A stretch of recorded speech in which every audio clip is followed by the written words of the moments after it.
Welcome to Sound Balance Physical Therapy. I'm Dr. Jonathon May. And I'm Melanie.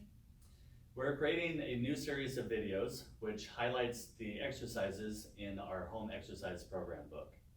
And you can find a link to that book in the description below. We'll be posting new content every day, so make sure that you subscribe to our channel. And be sure to hit the notification bell below so you can be notified every time we post. And if there's any suggestions that you want us to make videos for, then leave a comment down below. This exercise is called squats. So squats focuses on strengthening the muscles in your legs. It works your quads in the front, it works your hamstrings in the back, it also works on the glute muscles of your buttocks.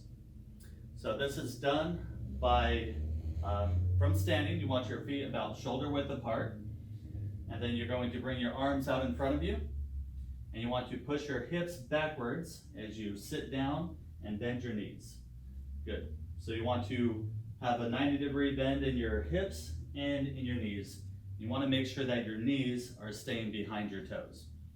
You also want to make sure that your knees are staying in line with your ankles, that your knees are not coming in towards each other or going too far out as you squat down.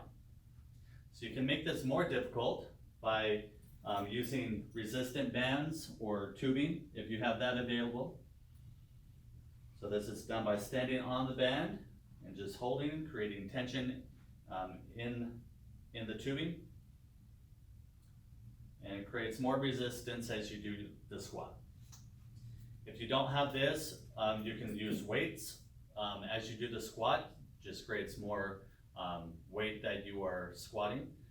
You can also use just different things to hold around the house to give more resistance and make it more difficult for you. Hopefully this was helpful for you. And if you like that content and want to see more from us, go ahead and hit subscribe down below. Thanks for watching and keep moving.